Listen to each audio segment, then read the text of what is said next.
Hello, everybody. Dave Neal here, stand-up comedian and host of Bachelorette Recap, a guy's review. Katie Thurston is headed to her 7th episode of The Bachelorette, lucky number 7, and we've got some end-of-the-season spoilers to share with all of you guys. So happy July 14th, 2021, also known as Bastille Day. Happy hump day to everybody out there today, unless you're one of Katie's celibate suitors, in which case, happy Wednesday. Now, I know you guys are having some deja vu. Here's what happened. I'm going to share with you an end-of-season spoiler, but first, I have to let you guys know I shot this video 3 times already.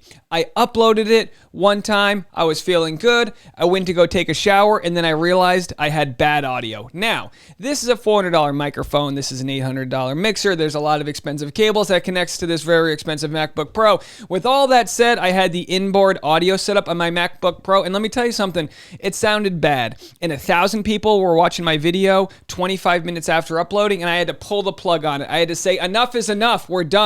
So I shaved. I showered. I also am still sweating. You ever have that post-shower sweat and no one has to see you? Well, you're looking at them right now. But you know what I wanted to do? I wanted to get you this video out with better audio. Because I didn't spend $1,000 for this juicy, silky, smooth audio to have it echo for you guys. And chances are, because it was the video with bad audio, it was going to go viral. And then 100,000 people are like, who's this weirdo with nice quality video? And he sounds like he's in an echo chamber. Not on my watch. We're not recapping from a bank atrium. We are here in the Bachelor Power Recapper Studio of the World. So for the rest of this video, I'm going to redo everything. If you've already watched it, just hit the like on this video. Please do me a favor. Let's see if we can get this as many legs as the last video. Your boy is working overtime today. And happy Bastille Day to all of you guys out there. If you didn't know, Bastille Day is July 14th in France. So put a little extra creamy brie on top of your baguettes out there. This holiday marks the anniversary of the fall on July 14th, 1789 of the Bastille. In Paris, originally built as a medieval fortress, the Bastille eventually came to be used as a state prison. The closest thing we have to the Bastille here in the United States is the Fantasy Suite, a medieval prison where you lock yourself away for the evening and see if you can bump Harrison's and make a friend or two. All right, folks, so speaking of which, this spoiler has to do with some Bastille-like jealousy by one contestant. This is your last chance. We're about to tune into it. Are you guys ready? Gladiators, ready? Ready? Spoiler. All right. I hit the button. Did I hit the button? There it is. Spoiler alert. This is a Reality of Steve spoiler as shared by BachelorNation.scoop in conjunction with Variety Entertainment, brought to you by Emily Wagmeister and whatever. Okay, here we go. Let's get weird. Let's get weird. Let's get weird. When the body's in the moody. Okay, the number one question I've been asked all season is, what happens with Greg? Well, there's your answer. They have a blowout fight during the overnight dates, which essentially causes him to leave the show, and it upsets Katie a lot. Maybe she really was set to pick him, but saw this side and realized better. But nothing about this fight is going to look good for Greg from everything I've been told. I do not know if some ultimatum was made, and I hate to pin the Luke P label on him as well, since I don't know exactly what was said. All I know is a fight happens during a day off between overnight dates. Greg is having a real hard time understanding why she'd want to be with anyone else, and it escalates from there. So much so I've been told it's the worst fight we've ever seen on the show. Clearly, that's an opinion, and everyone who will be able to determine for themselves when it plays out of where they place it on the level of fights we've seen on the show. But it's not good. No bueno. No bon. Both were crying, both were raising their voices, and it's a giant shit show. Well, hell, I don't care if Katie did tell him she was gonna pick him and gave him every assurance in the world. It's not gonna justify him reacting like this. And let's face it, for 6 episodes, the guy has gotten a squeaky clean edit, and all Katie does is show us how into him she is. So yeah, they edit it this way on purpose to surprise you for what's ahead. Basically a 180 from the Greg we've seen up to this point. Now, this sparked a lot of discussion. I'm going to be making my week 7 video Harry Potter themed. Okay, now hang on with me. There are 4 houses of Harry Potter, correct? I want you guys to call in and let me know which Harry Potter house is, or I'm sorry, which, is it called the Harry Potter house? It's literally called the Harry Potter house? It's not like a house of the... It's just called the house? Okay, anyway. Hogwarts house. I mean, it'd be a little presumptuous to think Harry Potter, it was named after him. But anyway, people, I want you to call in 401-213-9828 and let me know which Hogwarts house Katie Thurston would be. We had this discussion in the shower. We were like, would she be a Hugglepuff or a Wiggle Wham? What's it called? You guys know what they are. What are they called? Hufflepuffs? Hufflepuff, Gryffindor, Slytherin, Ravenclaw. Everyone always assumes like they'd want to be the Raven. Is the Ravenclaw the cute one?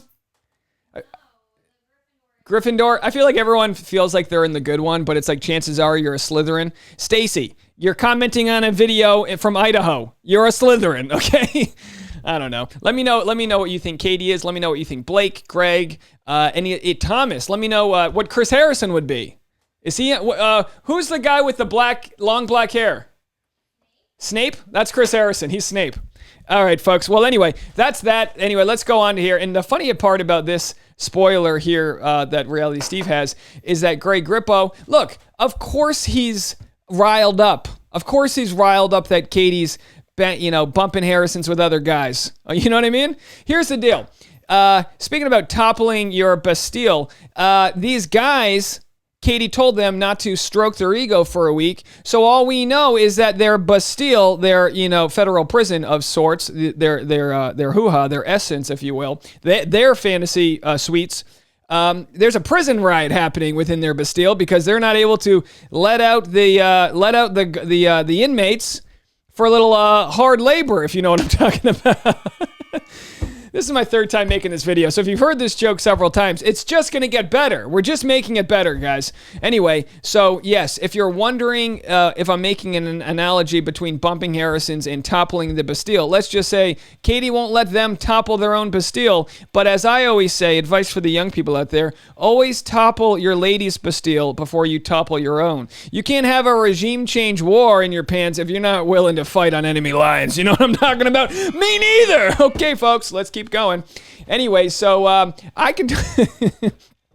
We're heating up. I can totally see how Greg Grippo would be jealous about this. Now, you bump Harrison's, you have a great night, and then she's like, okay, I'm off to go see Blake. And he's like, whoa, hold on a second. You know what I mean? I thought we had something there. It's called oxytocin, folks. It's the commitment molecule. It's a molecule you excrete when certain things happen. Breastfeeding, hugging, hanging out with good friends. It's weird that that's the same molecule, but it's the commitment molecule. Good sex and orgasm. When you bump Harrison's and topple your regime change with a partner and make loving look into each other's eyes and gaze into each other's soul, you swap, amongst other things, oxytocin, the commitment molecule. It's what bonds us and keeps the men. It keeps the boys returning to the yard, as the kids would say in the 90s. The oxytocin is the milkshake. It brings all the boys to the yard, and they're like, it's better than mine. If I could teach them, I'd have to charge. How does that go? Wow, get whiter. I can't. All right, folks, wear your sunscreen. So the point is, let me go back here, is that I can understand how Greg could be upset about this, but you do sign up for it. So you got to maintain your sanity and be like, enjoy yourself out there. I'm going to go play with this Rubik's Cube. It's like they don't even get to watch Sports Center or do something else. So, one guy's hanging out on the, their fantasy suite's like a level above them. They see the chandelier start shaking. It's like, I'm going to go take the dog for a walk. Is that a euphemism? It might as well be. So anyway, that's what happens. Let's look at the next synopsis for episode 7 here. I'm glad I reshot this. I am. I'm glad I reshot this. So as we know, what was posted several weeks ago by Elizabeth Kietkowski, good at pronouncing Polish names. Why does every Polish name end in ski? Because they can't spell toboggan. Am I right? Okay. My buddy Jordan Kowalski told me that joke, so I'm allowed to repeat it. A good Polish joke for you, all of you. All right. And anyway, shout out to you, Elizabeth Kietkowski. This article was written several weeks ago that explained why Katie Thurston and Greg Grippo had a contentious relationship, or maybe not why, but that they did. Now, Katie liked a meme questioning Greg's intentions. There was a meme that was questioning why Greg should be there. It was a pretty cutting meme, and then Katie liked it. And in today's society, that's as good as committing the crime itself. I mean, it's like, how dare you double tap that button and endorse that dark humor? But anyway, of course, it was like, we can read into that and be like, yikes. I mean, she got some heat. She had to unlike it, whatever. What Hogwarts house is Katie? Is she Slytherin? Listen, I mean this with all respect. We really enjoy Katie, but she does know the game she's playing. So which Hogwarts, leave a comment, voicemail, call me in. Let me know, would Katie be? Or let me know which one I would be, but you have to give a proof, give reasoning, you know what I mean? Be like, you'd be this because of X, Y, and Z. You know, I'd like to know. All right, folks. So anyway, you can totally understand that she liked that, and then his sister called her out, and it was like, oh boy, the sister's part of the battle. It's like, from the top ropes, the people's elbow, bing, boom. All right, so that's that's what happened there. Let's go to episode 7, the synopsis. Nice blurry synopsis here. With hometown dates looming. Okay, I'm going to try to do this. I need a better voiceover voice. You guys ready for my maple syrup, silky smooth vocals? With hometown dates looming, Brendan and Mike feel the pressure of getting a one-on-one date as the only two yet to have coveted solo time with Katie. Does she choose one of them to join her for a romantic recreation of her beloved hometown? Later, 4 men join her on an artistic exploration inspired by New Mexico's own Georgia O'Keeffe. And one surprising gent studies the art of cuddling with our Bachelorette. Usually so confident in trusting her gut, Katie is faced with the hardest roast ceremony thus far and finds herself second-guessing her decision. All right, folks, a little bit of nothing there for you. So let me know what you guys think about all that. And I wanted to shout out, and again, I shared this on the previous version. I'm going to reshare it here. I'm not sharing this to hate on anybody. I love all of you, but this was a funny comment I got from the last episode recap here. Hey Dave, love you, and I know you are a comedian and say the show dictates the subject matter, but please remember you have a mostly female audience, and for the most part, women do not find dick and whacking off jokes funny. Well, boy, they are going to love my toppling the Bastille jokes. Sounds like this commenter needs to topple her own Bastille and take a little bit of pressure off there. I'm kidding. I watched the recap and you threw out probably 10 of them, and when I feel about you like you are my son, it makes me really uncomfortable. Thanks. Well, listen, I know for a fact my mom doesn't watch my YouTube channel. Are you on the YouTubes? How does that work? Is it like a TV program? Do I tune in after the nightly news? Mom, it's YouTube, okay?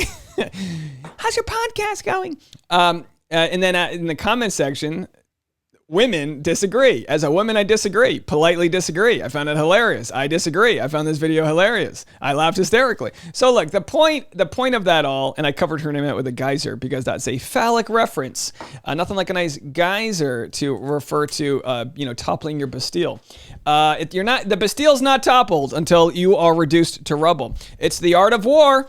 Anyway, folks, these are my favorite videos to make because they don't mean much of anything, but I hope you guys enjoy it. And I will have to say this, if you like more of this and more irreverent content, go to my patreon.com/Dave Neal for bonus weekly episodes. And I wanted to shout this out as well. Don't forget, if you haven't watched my interview with Reality Steve, it's got 13,000 views. It's made $160 so far. I'm donating this week's ad revenue from that video to RAINN, RAINN.org.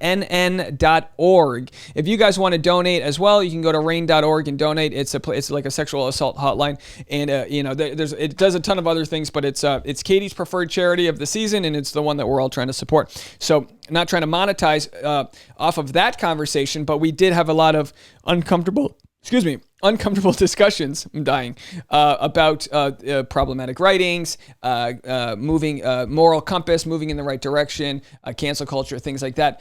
It's only received one negative review.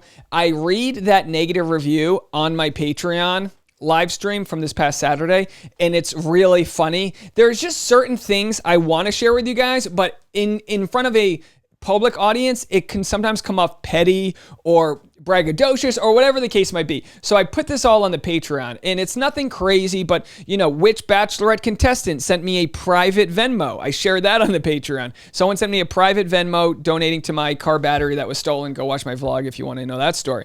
But all the behind the scenes information and things I can't quite share with you guys, I share on the Patreon, so you can go check all of that out. But listen, I'm not a guy who's big onto astrology, but on my live stream the other night, Everyone was talking about astrology and signs and whether you believe it or whether you don't. And let me tell you something. With all the sound issues I had today, I had to know, is there something happening in the stars? So I'm going to read for you guys the astrology chart. I'm going to do it in a what some might call an offensive female voice, just so you know. It just comes out. You can't read astrology without sounding this way. So anyway, this is the daily horoscope. Wow. From Bustle's resident astrologer, Mecca Woods. Mecca, is that a real name? Mecca sounds like the most astrological name you could have. Meet me in Mecca. Go down on Mecca. Topple Mecca's Bastille. All right. Callbacks. Do they make sense? Doesn't matter. You're still watching. I'm still having fun.